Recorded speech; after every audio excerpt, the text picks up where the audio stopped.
Coucou les amis, salut à tous, bienvenue sur ma chaîne LP Nutrition dans la série Que saviez-vous? Je suis Lauriane Pichard, coach en nutrition et remise en forme et j'accompagne des personnes sur une période de 4 mois dans un objectif de perte de poids mais tout en se faisant plaisir et en reprenant de bonnes habitudes alimentaires.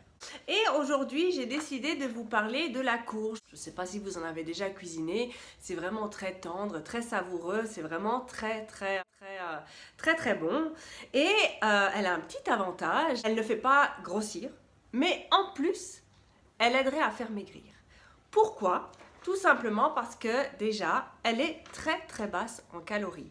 Si vous comptez pour 100 grammes, la courge vous apporte 40 kilocalories. Donc c'est vraiment rien du tout. Et en plus, elle a d'autres propriétés parce que vous allez me dire, oui, mais avec 40 kilocalories, je ne vais pas avoir assez mangé et puis je vais avoir faim. Eh bien, pas forcément. Pourquoi ? Parce que elle est très riche en fibres. Et les fibres, c'est ce qui vous apporte ce sentiment de satiété pendant quelques heures pour tenir jusqu'à la collation. Vous savez que dans un rééquilibrage alimentaire, vous devez avoir votre journée composée de 5 repas, c'est-à-dire 3 repas équilibrés, le petit déjeuner, le repas de midi et le repas du soir et 2 collations. Donc vous devez à peu près manger toutes les 3 heures, grand max toutes les 5 heures. Et le but c'est de choisir des aliments qui vous permettent de tenir jusqu'à la prochaine collation ou jusqu'au prochain repas. Et donc il faut choisir des aliments qui sont riches soit en protéines, soit en fibres par exemple. Donc voilà, et la courge est un aliment en effet qui est riche en fibres. À ce propos, si vous voulez avoir des informations sur un rééquilibrage alimentaire, je vous rappelle que je suis coach en nutrition et remise en forme et je vous invite à répondre à mon petit questionnaire. Je peux vous faire un bilan personnalisé. Si vous répondez à mon petit questionnaire, je pourrai prendre contact avec vous et on pourra voir tout ça ensemble. Alors maintenant du coup je vais revenir à ma courge parce que j'ai quand même encore 2-3 trucs à dire sur la courge. Elle est riche en eau, donc elle permet en plus de s'hydrater et elle apporte un grand nombre de minéraux. Elle a une très faible teneur en lipides, donc vous savez que les lipides c'est les graisses, il en faut un petit peu mais il en faut vraiment quand même pas beaucoup parce que sinon on risque de stocker dans les cellules graisseuses et puis on risque du coup de prendre du poids. Donc la courge a un très faible apport en lipides, à peu près 0,1 g pour 100 g, donc vous voyez que c'est pas beaucoup, et seulement 10 g de glucides et 1,7 g de protéines.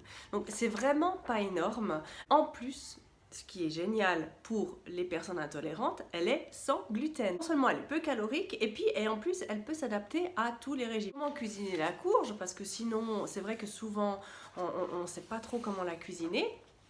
Moi, je vais vous donner une toute petite recette à voix orale comme ça. Je ferai un tuto sur la recette, donc un atelier cuisine, mais je la cuisine en purée.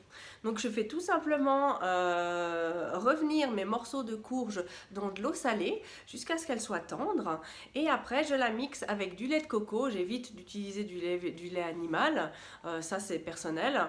Avec des épices douces, vous pouvez prendre du curcuma, un petit peu de gingembre, de l'ail et du coup ça vous fait une jolie purée très colorée en plus parce que le orange est quand même assez vif. Donc voilà, et j'accompagne ça par exemple, la dernière fois je l'ai accompagné avec un rôti de bœuf. Et sinon, si vous voulez vous faire une jolie recette qui n'est pas forcément light, vous pouvez trouver des recettes de tarte à la courge et ça c'est vraiment super bon. Après un bon repas, une petite tarte à la courge en automne accompagnée d'un petit thé, c'est vraiment top. Donc la courge, on peut l'utiliser de plein de façons différentes et c'est vraiment un produit à ne pas sortir de notre alimentation, au contraire à privilégier dans un rééquilibrage alimentaire. J'en ai fini pour la courge. J'espère que cette vidéo vous aura plu. Si vous souhaitez vous abonner à ma chaîne, c'est juste en bas. Donc sur cette chaîne LP Nutrition, vous retrouvez notamment des ateliers cuisine où je parle, où je confectionne des recettes, mais pas seulement light. Donc des recettes pour toute la famille et qu'elles soient light ou pas. De toute façon, dans un rééquilibrage alimentaire, il faut savoir se faire plaisir. Donc on va pas tout le temps se faire du light. J'ai une recette de gâteau au chocolat. Voilà quoi, on n'est pas là pour se frustrer. Le rééquilibrage alimentaire n'est en tout cas pas un régime de privation. Après, juste un petit like me ferait plaisir pour m'encourager à continuer à tourner des vidéos. Voilà, je vous dis à tout bientôt pour une autre vidéo et puis une belle après-midi. Ciao ciao!